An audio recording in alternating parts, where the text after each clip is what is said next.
உன் பக்கத்தில் 1000 பேரும் உன் வலதுபுறத்தில் 10,000 பேரும் விழுந்தாலும் அது உன்னை அணுகாது.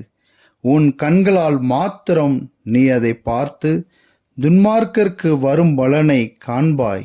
எனக்கு அடைக்கலமாயிருக்கிற உன்னதமான கர்த்தரை உனக்கு தாபரமாக கொண்டாய். ஆகையால் பொல்லாப்பு உனக்கு நேரிடாது, வாதை உன் கூடாரத்தை அணுகாது.